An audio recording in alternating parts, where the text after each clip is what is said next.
recording. Okay. So this is 5.1.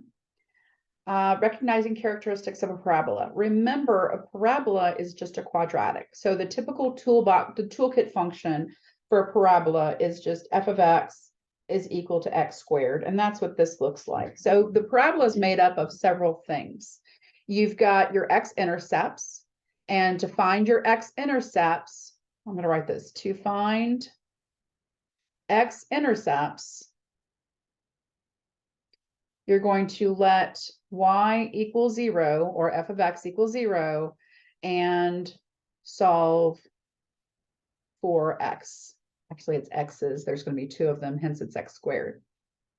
To find the y-intercept, which is going to be not your vertex, the y-intercept is where it crosses the y-axis. So to find the y-intercept, and there should only be one, you let x equals 0 and solve for y. Okay. There is a vertex, which I'll explain to you here momentarily how to find it, because that's going to be part of my spiel.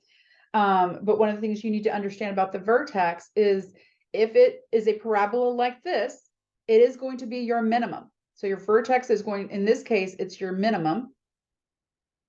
If it is a reflected parabola, then it would be your maximum, because it would be going down. The other thing you need to understand is there's an axis of symmetry, sometimes called the line of symmetry. And that is just it's a faux line that splits the parabola in two, and it goes directly through the vertex, so it can do that. Okay, and it is a true line. It's going to be, the axis of symmetry is going to be x equals some number. In this case, x equals 1 is the axis of symmetry for this one, just so that you can see it. The vertex is 1, -4. Oh, hold on. 1, -4. The x-intercepts are 3, 0 and -1, 0. And then our y-intercept is 0, -3. Just to show you what it looks like with this parabola and how you would provide the information to me. Okay, you could say x equals 3, x equals -1, y equals -3. I'm totally cool with that as well. I'm going to shift up.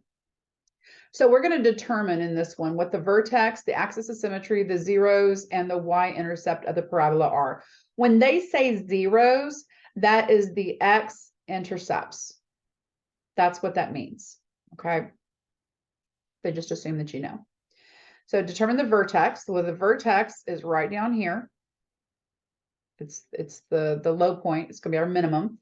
And that's at 1, 2, 3, 1. So the vertex is at 3, 1. The axis of symmetry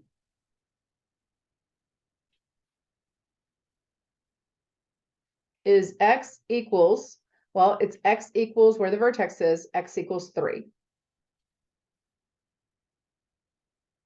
Okay, and it's the line that does, oh Lord, I'm horrible at straight lines. All right, I'll try. At least I've got dotted lines to follow. All right, so here's our axis of symmetry.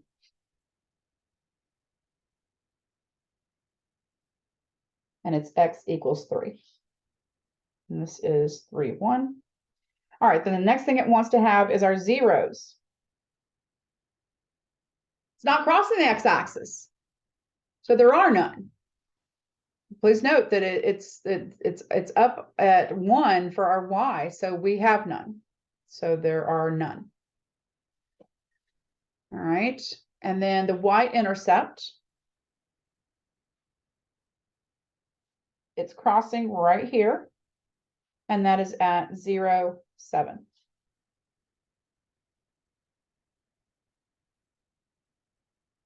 What questions do y'all have? I already finished my water. That's not going to be good.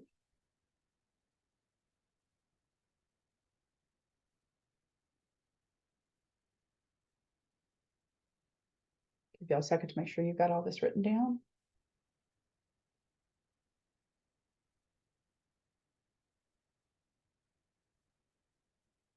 Okay. If I go too fast, please let me know and I'll go back and show you the page. I don't want you to miss out on anything. All right. So I gave you, this is from your book, but I pulled it because it's very important. Forms of the quadratic function.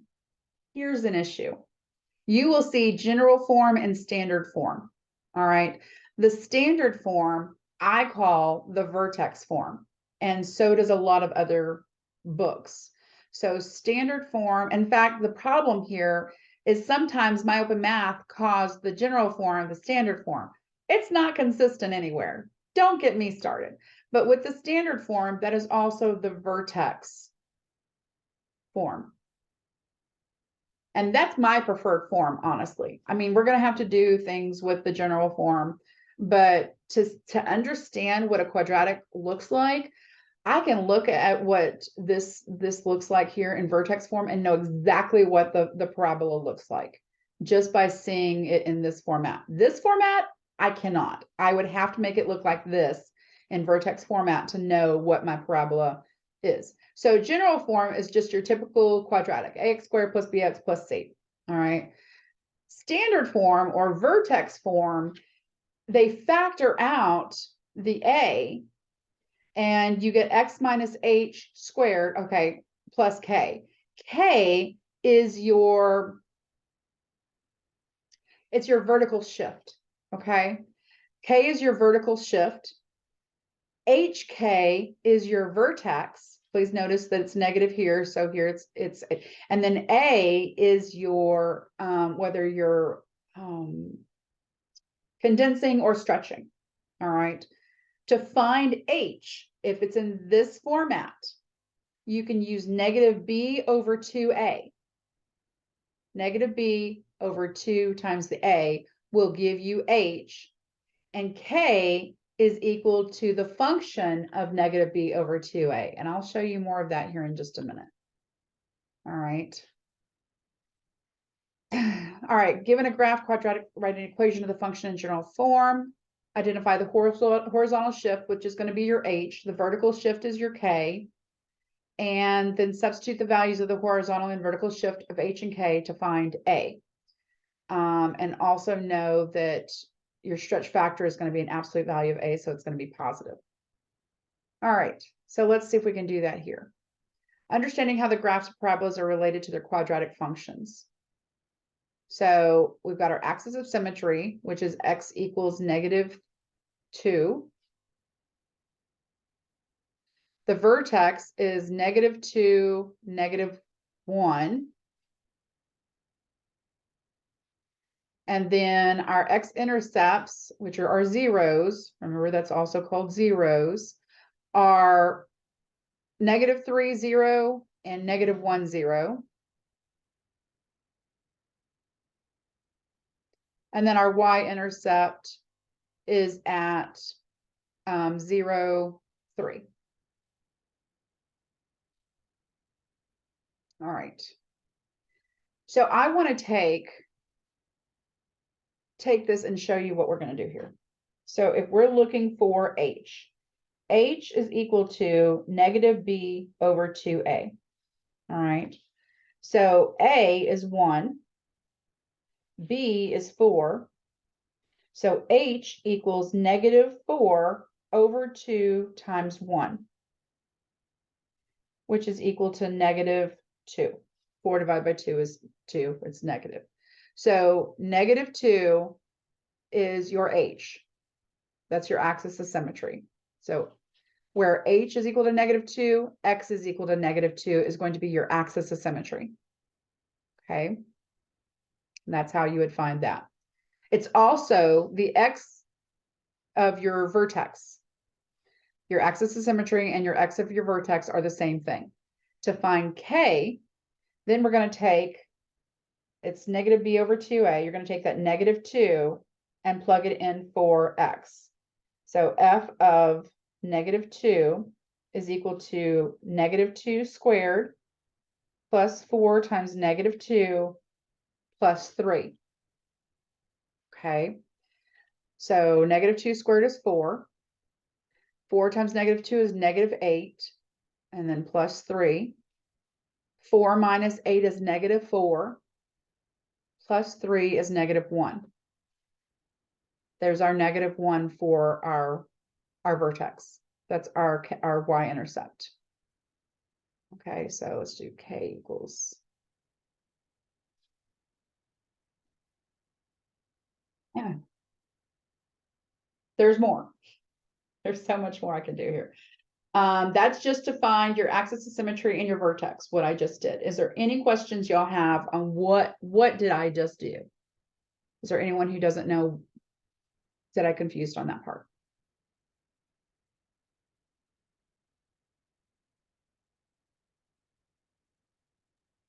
The only part I missed, sorry, the only part I missed was the where you got the A and the B, the 1 and the 4 from. Oh, okay.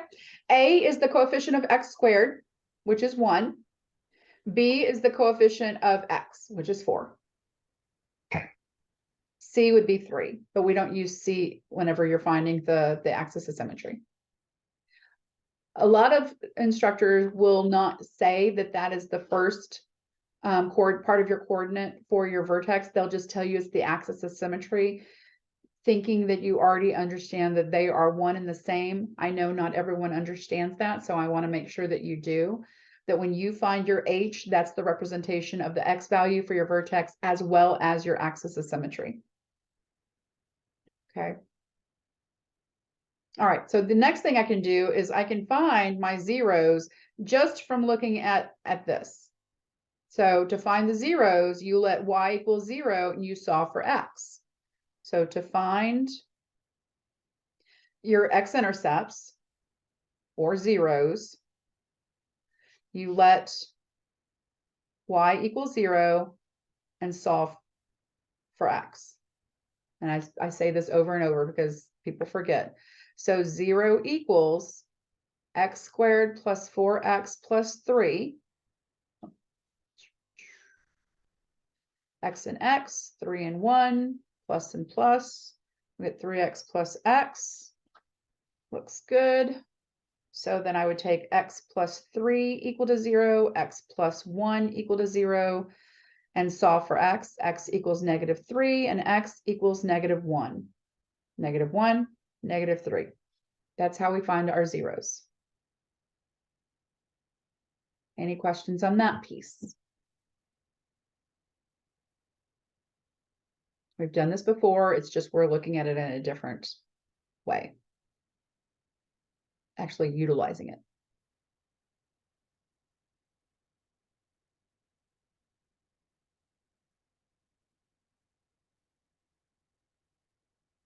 Please feel free to interrupt me if you need me to back up. My next one I'm going to do is the y-intercept, and that's where I let x equal 0 to find y-intercept. Let x equal to 0. So y equals 0 squared plus 4 times 0 plus 3. 0 squared is 0. 4 times 0 is 0. So y equals 3. Okay. I think that was everything.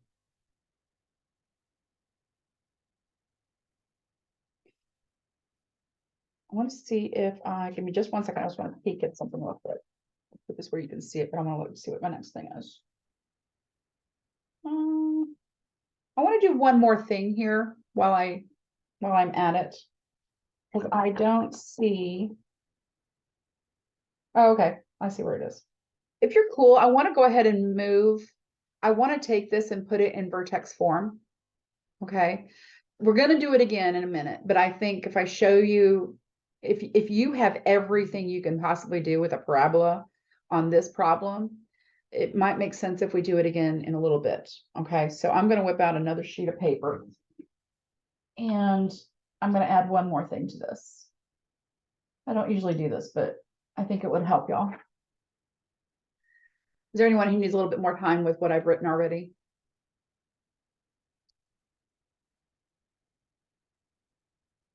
Okay. I am going to take that y equals x squared plus 4x plus 3 and turn it into vertex form. All right, so we're going to take this and going from standard, we're using standard or general. What are we using here? I want to be consistent. We're going to go from general form to vertex form. So general form to vertex form. There we go.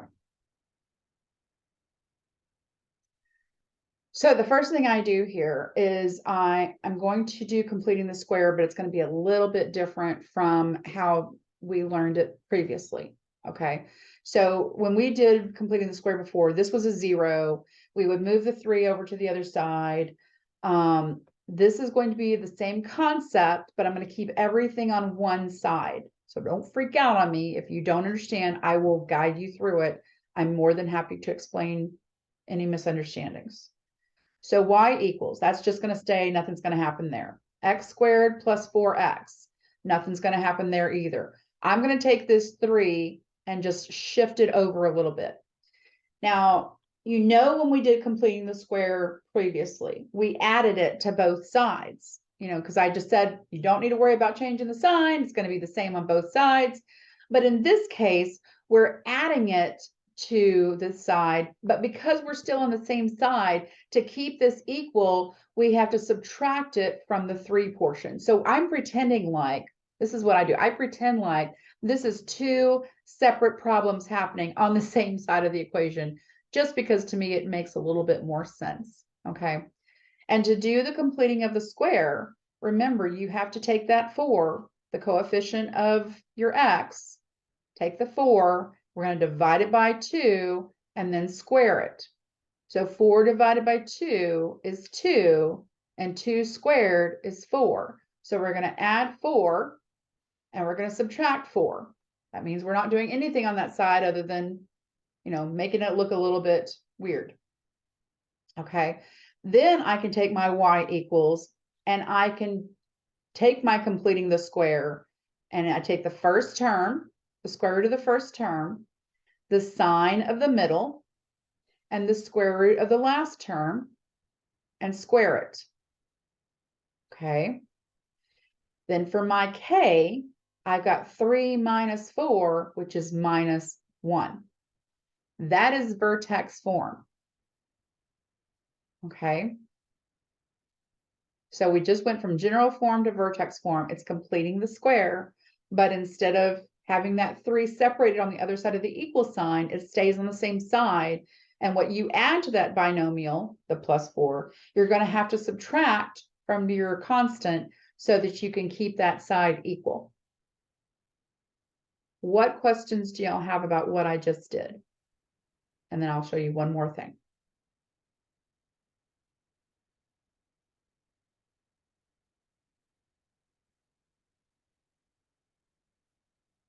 I don't want to lose you on this part.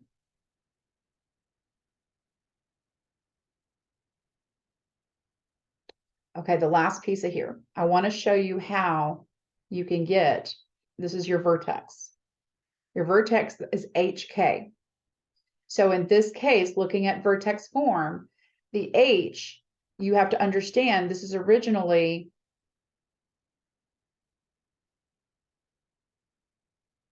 there's the original format for vertex format. The H, this is normally a subtraction sign. Because it's not, this your H is going to be -2. Okay. Your K is always whatever is provided to you outside the parenthesis. So -1. It's -2, -1. And if you come back over here and you look at your vertex, it's -2, -1. So I've just shown you almost everything with a parabola. The only thing I haven't shown you is the stretch yet. How are we doing? How are you doing? I'm fine. How are y'all?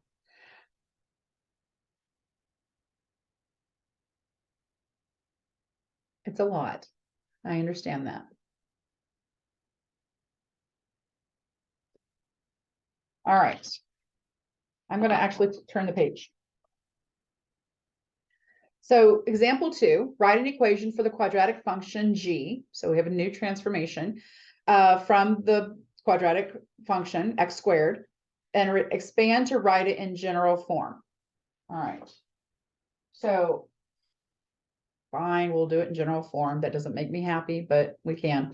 So all I need to do here is know where my vertex is. Okay, my vertex is -2, -3. Okay, so that means I'm going to have, what's g? G of x is going to be x plus 2, because I have to write, let me write f of x, equals a x minus h squared plus k.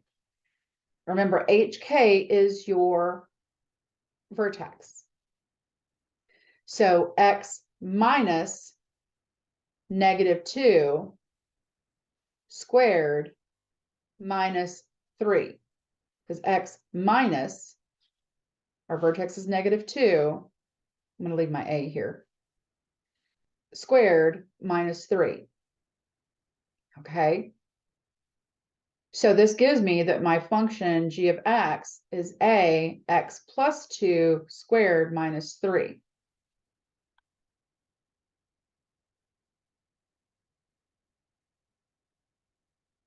What part of that do you have questions on?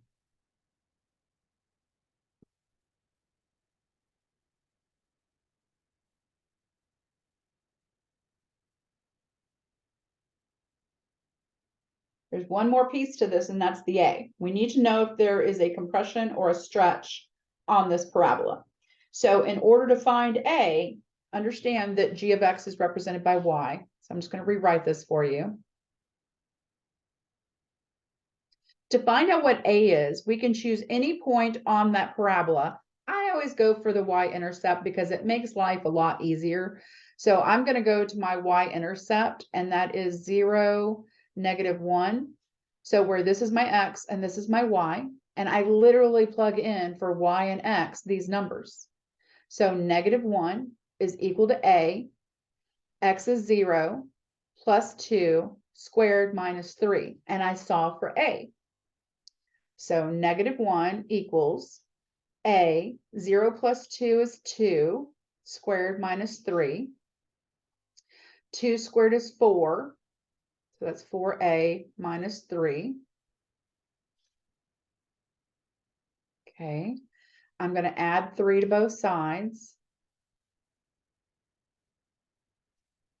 And then I'm going to divide both sides by 4 to isolate a. I am going to reduce this because 2/4 is 1/2. Always reduce your fractions if you can. So now we can put our final vertex form is g of x is equal to a, which is 1/2, x plus 2 squared minus 3.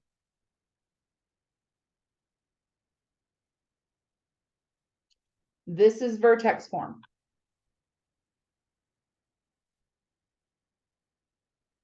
If you are going through and doing MyOpenMath, if they say vertex form, that's perfect because that's the easiest one to know what it is. If they say general or standard, you might want to just jump to see which one they're looking for. Just jump to the answer and then request a similar problem. Please don't think that affects your grade because it does not. But just to make sure that you're not wasting your time doing a problem and it being in the wrong format. Okay. But for this one, this is the vertex form, but they've asked us to put it in general form. So I'm going to now show you how to do that. So we're doing a lot of things with this one as well. To do that, we need to get it out of vertex form. So the first thing I see that I need to do is I need to square that binomial.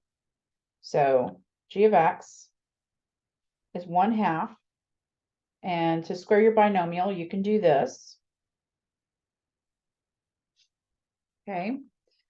To where g of x is 1/2. X squared, 2x and 2x is 4x plus 4. That's just doing the FOIL. I did my shortcut. Do whatever you feel best. The next thing here is you have to distribute this 1/2 throughout. So g of x is equal to 1/2 x squared. 1/2 times 4 is 2. 1/2 times 4 is 2 minus 3. And then the last piece of this is just combining like terms, which is going to be your constants. And that is your general form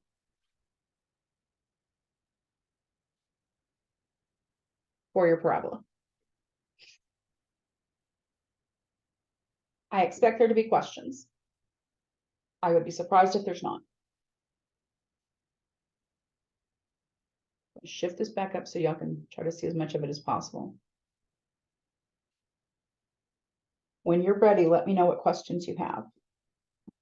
I'm going to pause the video for a minute because this was a lot. Shouldn't X this off anymore. Okay, so we found the h, negative b over 2a. To find k, we take the answer for h, again a fraction, sorry about that, and plug that in for our function f. So f of h is f of 9/10, and that's -5 times 9/10 squared plus 9 times 9/10 minus 1. Okay. I need to square first. So k is equal to -5 times 81 over 100 plus, this is like 9 over 1, and you always multiply straight across. There's no cross multiplication unless you have two fractions equaling themselves. So 9 times 9 is 81 over 10, and then minus 1. Finally, I need to multiply this -5. So 81 times 5 is 405, negative, plus 81 over 10 minus 1. Oh, that's a mistake. Okay. This looks a little obnoxious, but we need a common denominator for all three of these, and that's going to be 100. So I'm going to go old school. It might work for some of you. I'm just going to make sure that everyone has the same 100 in the denominator. So I've got -405 over 100. That's golden. Then I need to take 81 over 10 and make that to where it has 100 denominator. So 10 times 10 is 100. So 81 times 10 is 810. And the last one is -1. It needs to have 100 denominator. In order to do that, it's just going to be -100 over 100 because that's -1. So my denominator is 100. I got a negative and a positive and a negative. The two negatives can be added together, and that gives us -505. So I've got -505 and then plus 810. So that's 305 over 100.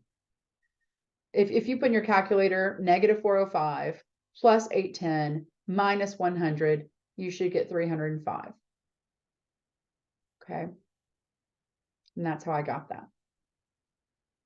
All right. So I can reduce this by 5 for sure. Let me see if I can reduce it by anything else. Hold on. I don't think so.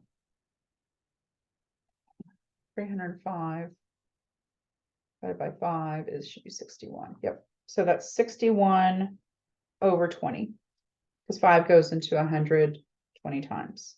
So my K factor is 61 over 20. What does this mean? Here's my XY coordinates for my graph. And I know that if this is 1 and this is 1, 9/10 is about right here. And then 61 over 20, somewhere, let's see what that comes out to, 61 over 20. It's going to have to be bigger than 1 for sure, 305. So 1, 2, 3. So it should be, our vertex should be about right here. And that is 9/10 and 61 over 20. The other thing we need to know is this parabola going up, opening up, or is this parabola opening down? Does anyone know how we can decide whether the parabola is opening up or down?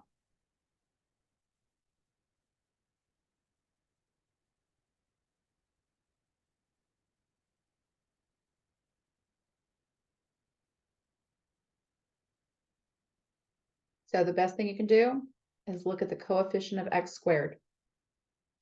The coefficient, look at A. A is negative. If A is negative, this parabola is opening down. It is a reciprocal. It's flipped. Okay. So in order to know this, you need to understand what, and you can always put this in your calculator. You could just take y equals, plug in the entire formula here, and it'll draw out the graph for you. And that way you don't have to just know, but you should know that the A, if it's negative, it's opening downward. So that tells me that this is my max. So let's talk domain and range.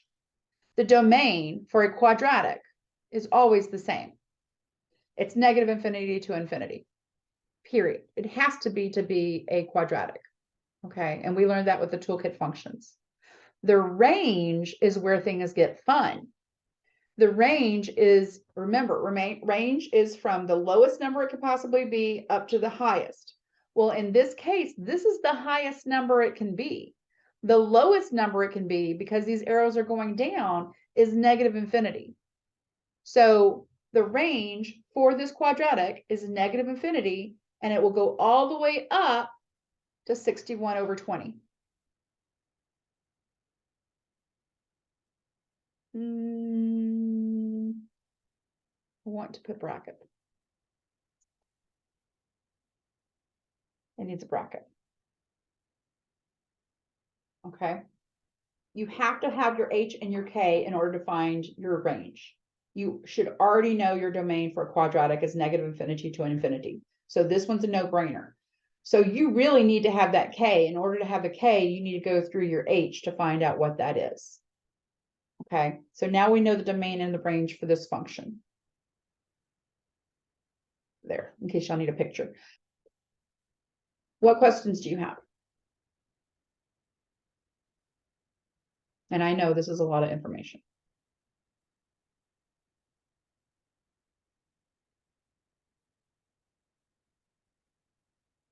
I think it's more confusing when we throw in the fractions. I'm going to try to go through and fix that, but not for this class. It's good to know how to work fractions.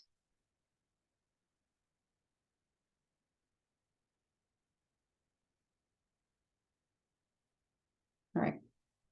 If you have questions, please feel free to unmute and yell at me. Does anyone need a little bit more time to copy this down?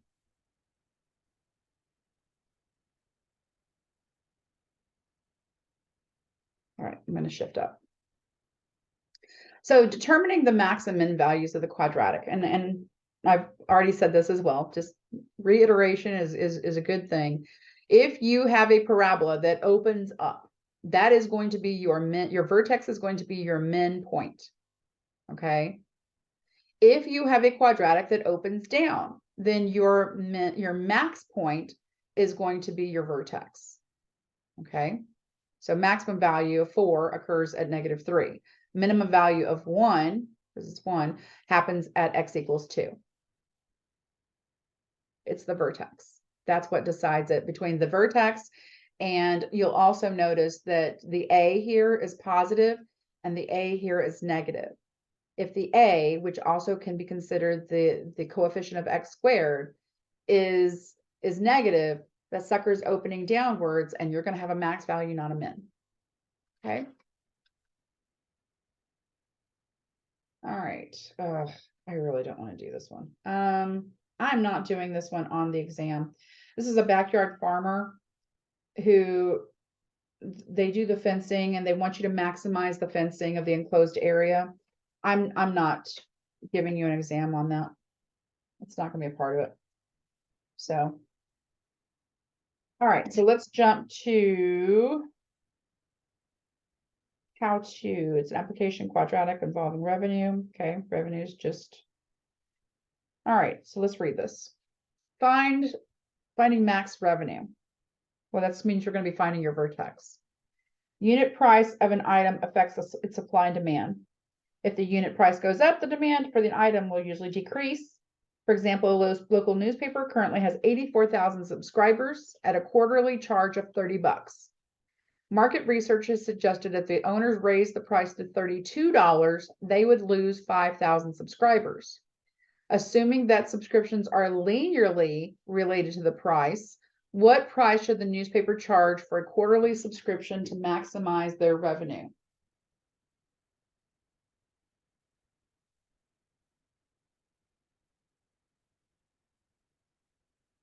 Well, if they're linear, that we've got 2 points there. But they would lose 5,000 subscribers.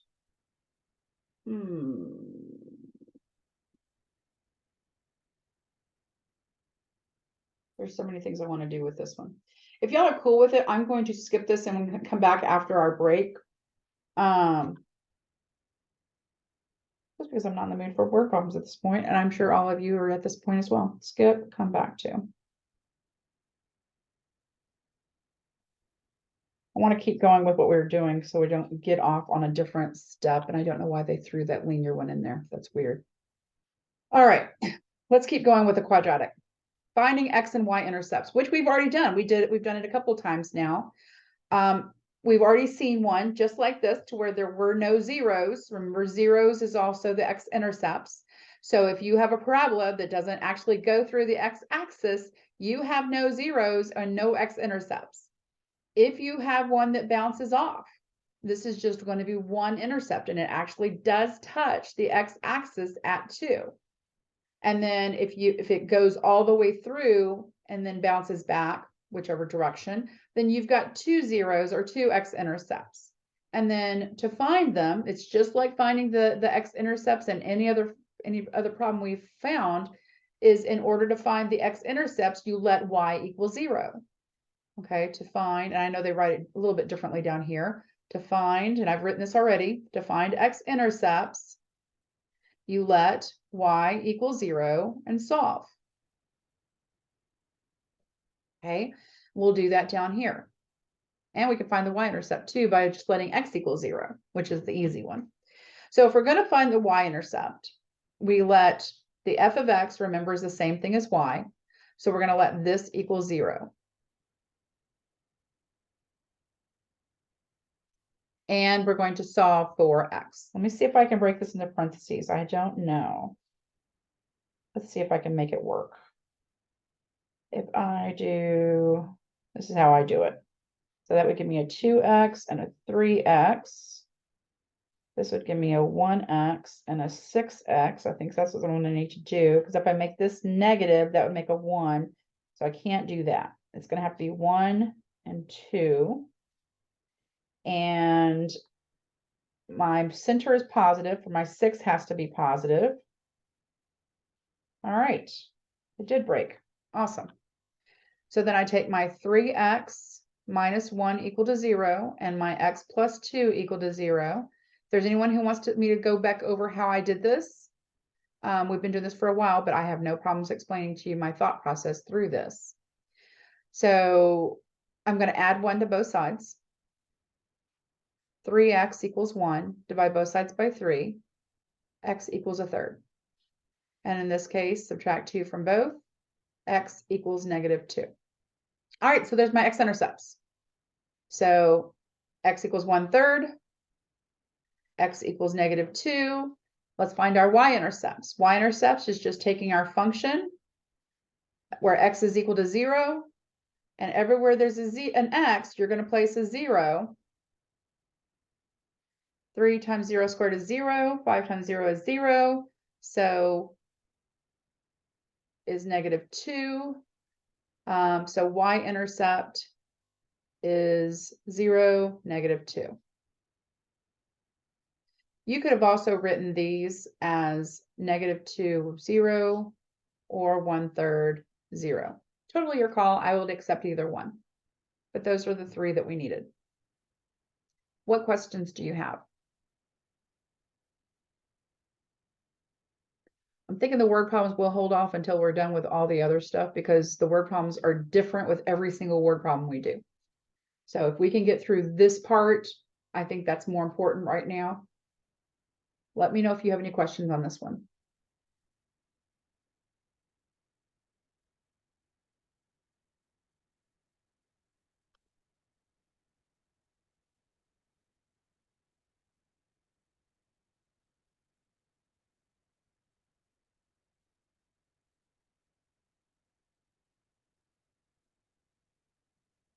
Okay. Back to that. Ooh, good. We're gonna take a break after 5-1. Rewriting quadratics in standard form. Oh, we're just doing the same thing. Okay, so we're going from general form, we're gonna put it in vertex form. Again, I'm gonna use vertex form. So they want us to substitute A and B and they want us to find the vertex. So we're gonna find H, and then we're gonna find K, and then we're gonna find A. So those are the steps that we have to do here. So the easiest way to do this, instead of doing the completing the square, which I think people tend to mess up on easier, let's go with the whole H and K to find our vertex. So H is equal to -B over 2A. And A is equal to 2, B is equal to 4. So -B is -4 over 2 times 2 is -1, because 2 times 2 is 4, 4 over 4 is 1. K is equal to the function at -1, whatever H is. And so that is 2 times -1 squared plus 4 times -1 minus 4. Okay. -1 squared is just 1, so 2 times 1. 4 times -1 is -4, and then minus 4. 2 minus 4 minus 4. 2 minus 4 is -2. -2 minus 4 is -6. So our vertex is -1. Because remember, our vertex is HK, is -1, -6. Okay. Now to switch this into vertex form. We've got f of x is equal to, we already know 2 is going to be the coefficient. So it's going to be our A. And then we've got, let me rewrite this real quick. F of x is equal to A, x minus h squared plus k. I just want to make sure you have a reference point. A is 2, it's the coefficient of x squared. And then we have x minus h, and h is -1 squared, and then plus k, so minus 6. Let's clean this up a little bit. 2x minus -1 is x plus 1 squared minus 6. There's our vertex form.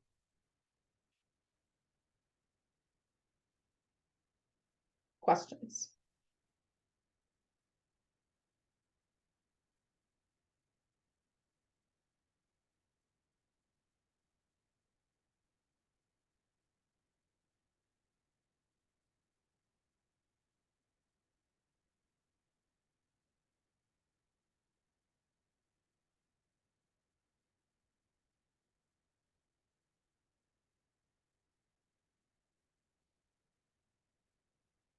How are y'all doing? That problem wasn't so bad. Okay. No fractions. That's big. I agree, that was better. Okay. And we've done it a few times now, so I'm glad it's starting to hit, and it helps to not have the fractions, because then you're like, oh my God, we're dealing with fractions, just adds another layer there. Okay. Good stuff. Last one. Nope, this is another word problem, but let's see if we can do this.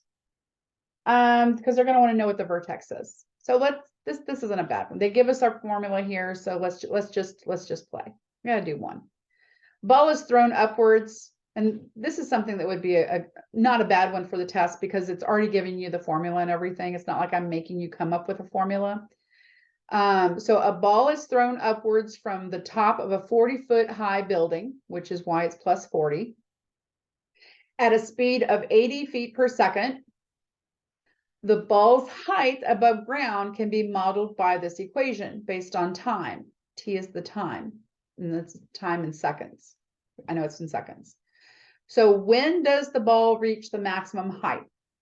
Well, if you think about it and you throw a ball up, okay, you're throwing it, it's going to have, even if you just throw it out, it's going to have a max point to where it's a parabola, not a pretty one, but it's a parabola, and you're going to have a max value at your vertex, right? So because it's arching, we're going to be looking for the vertex. That's all I need to do here when it says, what does the ball, when does the ball reach the maximum height? Okay.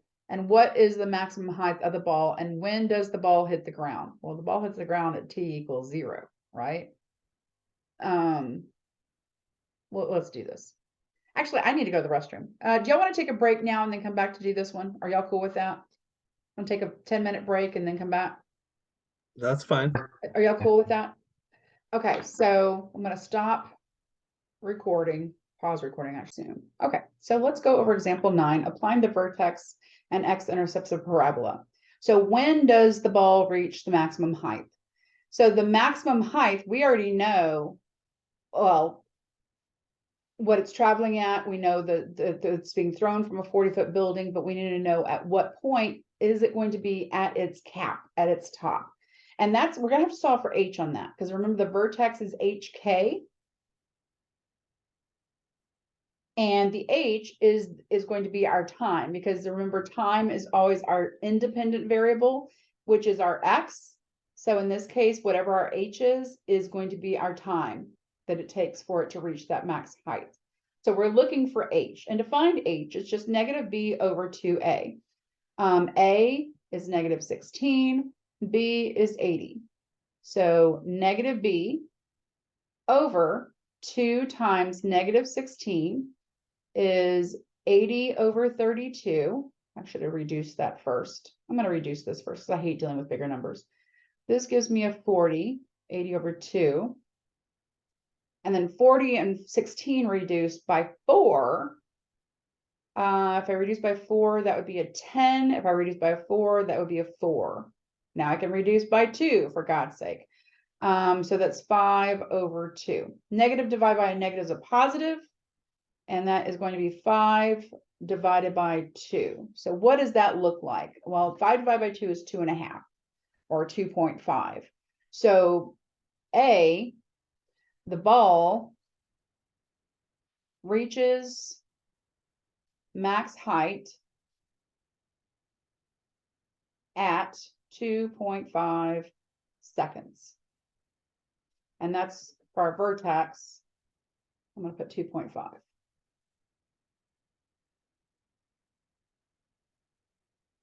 Okay. Any questions on that piece?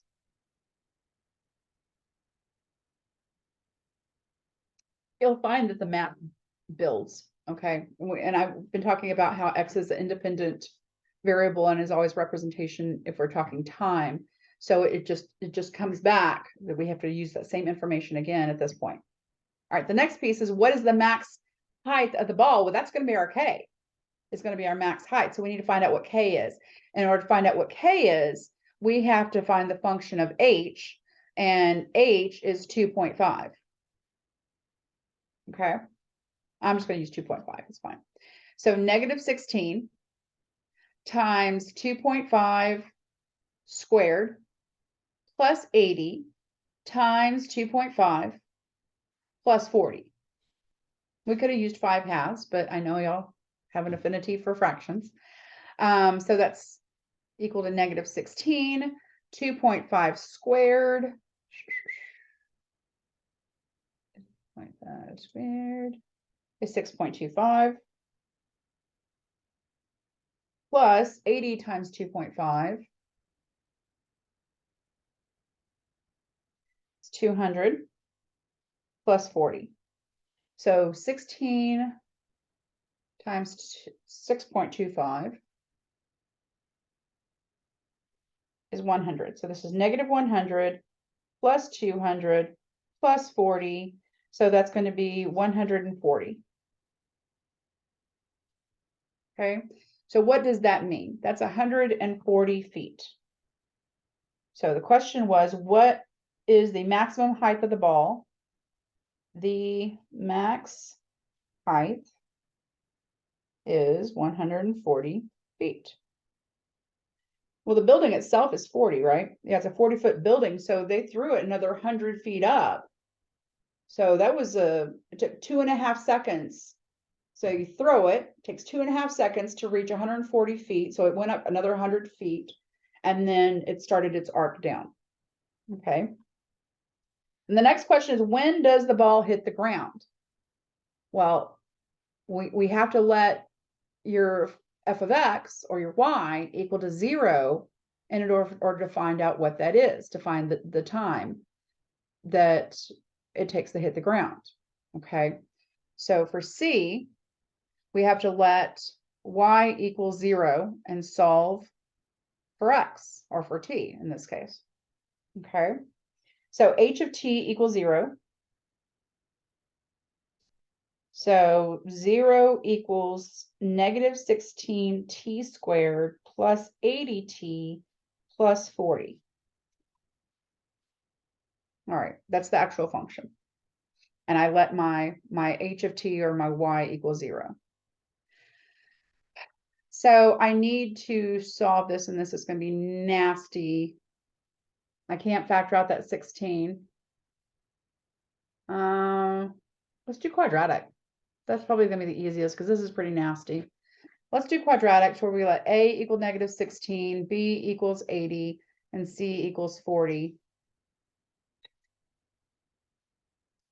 And the quadratic is just x equals negative b plus or minus the square root of b squared minus 4ac, all of that over 2a. I'm just going to plug into this. So x equals negative b, so negative 80 plus or minus the square root of 80 squared minus 4 times a times c, all of that over 2 times negative 16a. All right, 80 squared is 6,400. I'm gonna just rewrite this real quick. So that's 6,400. Negative and negative is a positive. We go 4 times 16 times 40.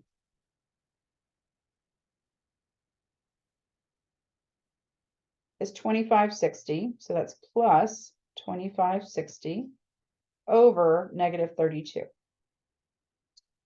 All right, so 6,400 plus 2560 is 8960.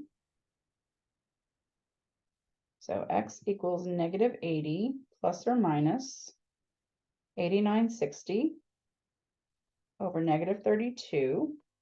Let's see if this is a square root. Of course it's not. Why would it be? All right, so we're going to have to use this as fractions. I'm sorry. I'm going to just keep using the square root of 8960. And I don't know where my calculator is, so I can't show you this myself. So I've got negative 80 plus the square root of 8960 over negative 32. And when I type that in, give me just a minute. So I've got 8960.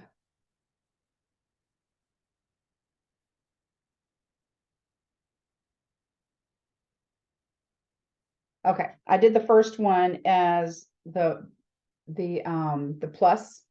I did negative 80 plus the square root of 8960 over negative 32, and I got x is equal to negative 0.458. I have an issue with that, but I'll come back to that. Now I'm going to do negative 80 minus the square root of 8960 over negative 32, 8960 square root. Make it negative minus 80 divided by negative 32. Oh, that's better. So this one is x equals 5.45, we'll say 8. All right. What is the issue with the negative? The question is, what are we looking for? We're looking for time, the time it takes for the ball to hit the ground, because the ball maxed out at 2.5 seconds at 140 feet in height. To hit the ground, you're not going to have a negative number for time. So that's not an option. Okay, we can't have that. We can have this. It took 5.458 seconds from the time through the ball to the max peak of 2.5 seconds to falling to the ground of 5.458 seconds. So the question was, when does the ball hit the ground? The ball hits the ground at 5.458 seconds. That's a good one. Not a bad one. Any questions on that one? There's a lot. What made you use that formula? Why did I use the quadratic? Yes. Because it's nasty. Do you want to break this up? When I see a negative 16 as my coefficient and I can't factor it out, I don't want to deal with it. Does that I make was just sense? wondering how you figured to use that. Well, we only have so many options we can use to solve for x, or solve for t in this case. We could factor it into two parentheses, and seeing that the fact that I have negative 16 for a coefficient of t squared, I would want to factor that out. And it would have to be, I would have to be able to divide all three of these terms by 16, and they're not. And I know that because 16 times 2 is 32, and this is a 40, so I'm out of luck there. So my only other choice is completing the square. No one wants to do that, and I find the quadratic is just the easiest one to deal with. Does that help? Yes. You can always use the quadratic. You can always use the quadratic. It's there for when things look nasty like this. I wouldn't be able to factor this into two parentheses because I ended up with a square root that's not perfect. And so there's no way I could have factored this. This is my only option. Even completing the square would have been nasty because we didn't have, I would have to have had fractions because I would have had to divide it out negative 16 to make everything, you know, my coefficient would have to be 1 for x squared. So, is there any other questions? Does that help answer your question, hopefully? Italo? Yes. Yeah, I'm just trying to work it out in the calculator to get Oh, the yeah. 5.45. Okay, so what I did first was I took the square root, I took 8960 and I took the square root of it. And I made it negative. So you can just multiply it by -1 if you have to. So you get the negative of that, which is, hold on, 8960. Which would be negative 94.657, blah, blah, blah, blah, blah, blah, blah. Okay. Then I did the minus 80. So negative 94.657, blah, blah, blah, minus 80 divided by negative 32 gave me the 5.45.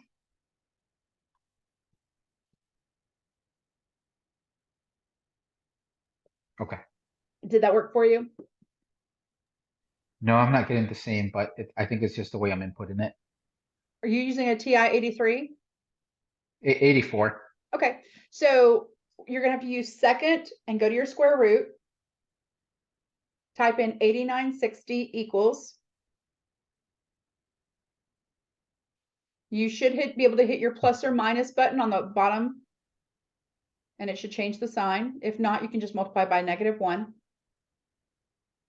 equals minus 80 equals divided by negative 32 equals. Okay, yep, there it is. Okay, you can't take that minus 80 divided by negative 32. Because your calculator is going to do order of operations, which means they're going to do 80 over 32 and then subtract this. And it's going to be wrong. So use that enter button if you're doing that. That's the best thing I can suggest you. The other way you could do it is if you want to do this with me, negative 80